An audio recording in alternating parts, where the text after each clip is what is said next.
ହିନ୍ଦୁ ଧର୍ମରେ ନିର୍ବସ୍ତ୍ର ସ୍ନାନ କରିବା କାହିଁକି ଉଚିତ ନୁହେଁ? ଦିନେ ଭଗବାନ ଶ୍ରୀବିଷ୍ଣୁ ମାତା ଲକ୍ଷ୍ମୀଙ୍କ ସହିତ ହରିଦ୍ୱାରରେ ଭ୍ରମଣ କରୁଥିଲେ।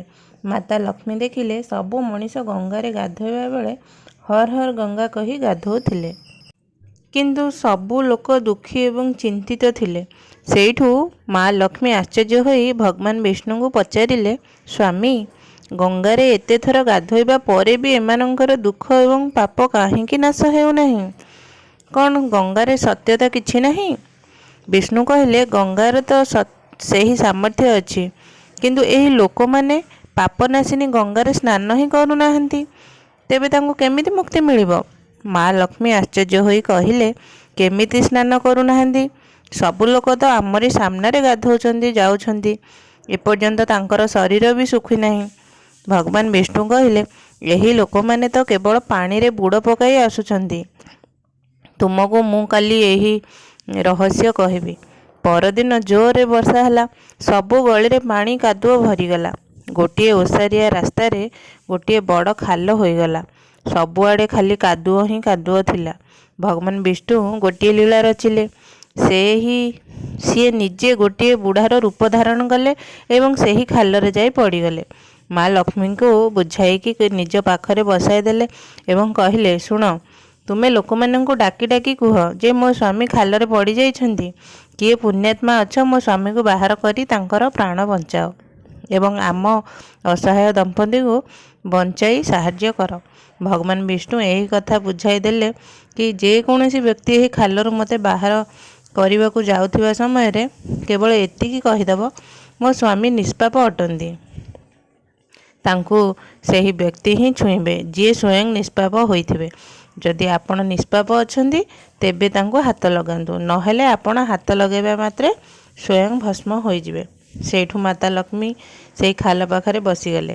ଲୋକମାନେ ଶୁଣିବା ଭଳି ଭଗବାନ ବିଷ୍ଣୁ ଯାହା କହିଥିଲେ ସେହିପରି କହିଲେ। ଗଙ୍ଗାରେ ଗାଧୋଇ ସାରି ଲୋକମାନେ ଦଳ ଦଳ ହୋଇ ଆସୁଥିଲେ। ଏହି ସୁନ୍ଦର ଯୁବତୀକୁ ଏକୁଟିଆ ଦେଖି କିଛି ଲୋକଙ୍କ ମନରେ ପାପ ଆସିଲା ଏବଂ କିଛି ଲୋକଙ୍କ ମନରେ ଧର୍ମର ଭୟ ରହିଲା ଏବଂ କିଛି ଲୋକ ଆଇନକୁ ଡରିଲେ ଏବଂ ଆଉ କିଛି ଲୋକ ମା ଲକ୍ଷ୍ମୀଙ୍କୁ ଏହି କଥା କହିକି ଗଲେ, ମରିବାକୁ ଦିଅ ଏହି ବୁଢ଼ାକୁ, କାହିଁକି ସେଠି ବସି କାନ୍ଦୁଛ?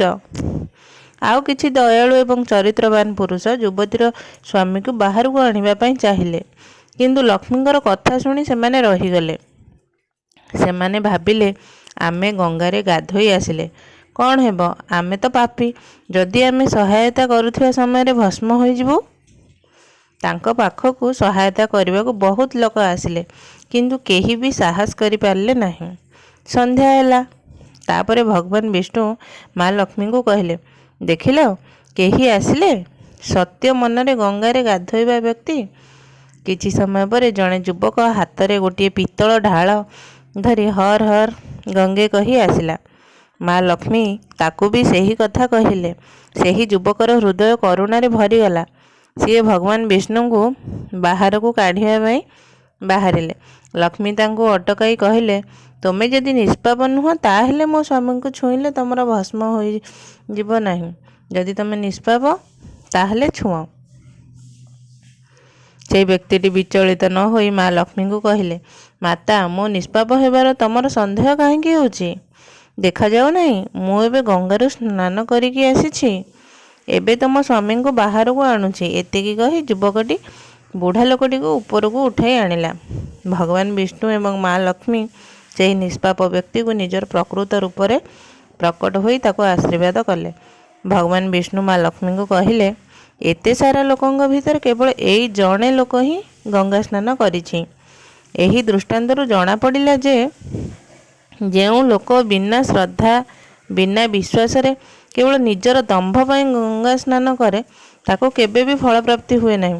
କିନ୍ତୁ ଏହାର ମାନେ ଏଇଆ ନୁହେଁ ଯେ ଗଙ୍ଗା ସ୍ନାନ ବ୍ୟର୍ଥ ହୁଏ। ଗଙ୍ଗା ସ୍ନାନର ବହୁତ ପୁଣ୍ୟ ମଧ୍ୟ ଅଛି। ତାପରେ ଭଗବାନ ବିଷ୍ଣୁ ମା ଲକ୍ଷ୍ମୀଙ୍କୁ କହିଲେ, ମଣିଷମାନଙ୍କ ଗାଧୋଇବା ବେଳେ ଏହି 12ଟି କଥା ଧ୍ୟାନରେ ରଖିବା ଉଚିତ। ମା ଲକ୍ଷ୍ମୀ କହିଲେ, ପ୍ରଭୁ, ଆପଣ ସେହି 12ଟି କଥା କୁହନ୍ତୁ। ତାପରେ ଭଗବାନ ବିଷ୍ଣୁ କହିଲେ, ଏଇ 12ଟି କଥା କହିସାରିବା ପରେ ମୁଁ ତୁମକୁ ଆହୁରି ଗୋଟିଏ କଥା କହିବି। ଯେଉଁ ବ୍ୟକ୍ତି ନିର୍ବସ୍ତ୍ର ହୋଇ ଗାଧୋଇଥାଏ ଏହି କଥା ତାଙ୍କ ପାଇଁ ବହୁତ ଜରୁରୀ ଅଟେ। ହେ ଦେବୀ, ଆପଣ ଏହି କଥାକୁ ଧ୍ୟାନ ଦେଇ ଶୁଣନ୍ତୁ। ତାପରେ ଭଗବାନ ବିଷ୍ଣୁ ତାଙ୍କର କଥା ଆରମ୍ଭ କଲେ। ଭଗବାନ ବିଷ୍ଣୁ କହିଲେ, ଗାଧୋଇବା ଦ୍ୱାରା ଶରୀରର ନିରୋଗ ରହିଥାଏ ଏବଂ ମନ ପ୍ରସନ୍ନ ରହିଥାଏ। ଗାଧୋଇବା ସମୟରେ ଏହି କଥା ସବୁ ନିହାତି ଭାବରେ ଧ୍ୟାନ ରଖିବା ଦରକାର। ପ୍ରଥମ କଥାଟି ହେଲା, ଗାଧୋଇବା ପରେ ଆମେ ଶୁଦ୍ଧ ହୋଇ ପୂଜାପାଠ କରୁଛନ୍ତି, ତେବେ ପ୍ରତ୍ୟେକ ଦିନ ସକାଳୁ ଗାଧୋଇବା ଆବଶ୍ୟକ।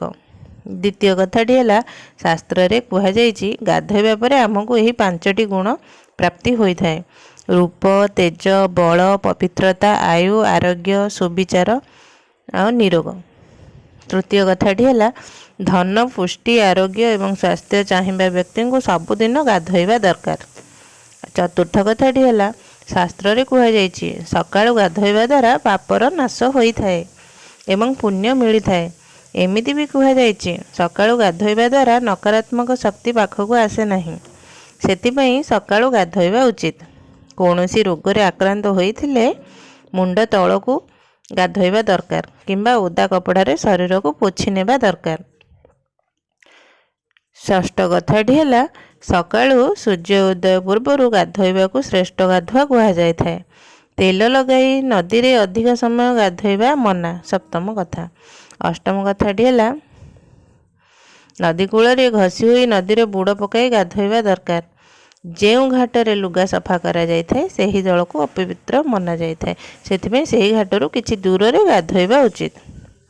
ନବମ କଥାଟି ହେଲା, ନଦୀରେ 11 କିମ୍ବା 21 ଥର ଡୁବ ପକାଇବା ଉଚିତ। ଦଶମ କଥାଟି, ପବିତ୍ର ନଦୀମାନଙ୍କରେ କପଡ଼ା ଧୋଇ ସାରି କେବେ ବି ଚିପୁଡ଼ିବେ ନାହିଁ, ଏହା ଅଶୁଭ ହୋଇଥାଏ। 11 କଥାଟି ହେଲା, ନଳର ଜଳ ତୁଳନାରେ ଝରଣାର ପାଣିଠୁ ଅଧିକ କୌଣସି ତୀର୍ଥସ୍ଥାନର ପାଣି ଏବଂ ତୀର୍ଥସ୍ଥାନଠୁ ଗଙ୍ଗା ଜଳ ଅଧିକ ଶ୍ରେଷ୍ଠ ହୋଇଥାଏ। ଆଉ 12 କଥାଟି ହେଲା, ଗଙ୍ଗା ମା କହିଛନ୍ତି ଗାଧୋଇବା ସମୟରେ କୌଣସି ବ୍ୟକ୍ତି ଯେଉଁଠି ବି ମୋତେ ସ୍ମରଣ କରିବ ମୁଁ ସେହି ଜଳରେ ଆସିଯିବି।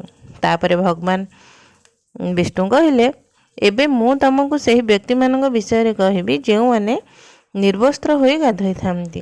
ଯେଉଁ ନାରୀ କିମ୍ବା ପୁରୁଷ ନିର୍ବସ୍ତ୍ର ହୋଇ ଗାଧୋଇଥାଏ, ହିନ୍ଦୁ ଧର୍ମଶାସ୍ତ୍ରରେ କୁହାଯାଇଛି ସବୁ କାର୍ଯ୍ୟରେ କିଛି ନା କିଛି ନିୟମ ଅଛି।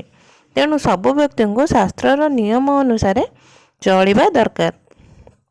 ସେହି ନିୟମ ମଧ୍ୟରୁ ଗୋଟିଏ ହେଉଛି ନିର୍ବସ୍ତ୍ର ସ୍ନାନ କରିବା। ଆପଣ ଶୁଣୁଥିବେ, ଘରର ବଡ଼ମାନେ କୁହନ୍ତି କେବେ ବି ବିନା କପଡ଼ାରେ ଗାଧୋଇବା ଉଚିତ ନୁହେଁ। ଯଦି ଆମେ ପୌରାଣିକ କଥା କହିବା, ନିର୍ବସ୍ତ୍ର ସ୍ନାନ କରିବା ପାଇଁ ମନା କରାଯାଇଛି। ଏହାର ଗୋଟେ ବଡ଼ କାରଣ ଭଗବାନ ଶ୍ରୀବିଷ୍ଣୁଙ୍କ ସମୟରେ ଯୋଡ଼ା ହୋଇଛି।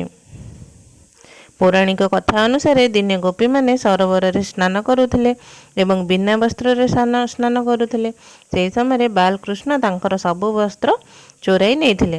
ତାପରେ ଗୋପୀମାନେ ନିଜର ବସ୍ତ୍ର ଫେରି ପାଇବା ପାଇଁ ପ୍ରାର୍ଥନା ଶ୍ରୀକୃଷ୍ଣଙ୍କୁ କରିଥିଲେ। ତାପରେ ଭଗବାନ ଶ୍ରୀକୃଷ୍ଣ ତାଙ୍କୁ ବୁଝାଇଲେ କେଉଁଠି ବି ବିନା ବସ୍ତ୍ରରେ ସ୍ନାନ କରିବା ଉଚିତ ନୁହେଁ। ଏଥିରେ ଜଳର ଦେବତା ବରୁଣଙ୍କର ଅପମାନ ହୋଇଥାଏ। ଏଥିପାଇଁ ଆପଣମାନଙ୍କୁ ନିର୍ବସ୍ତ୍ର ହୋଇ ସ୍ନାନ କରିବା ଉଚିତ ନୁହେଁ।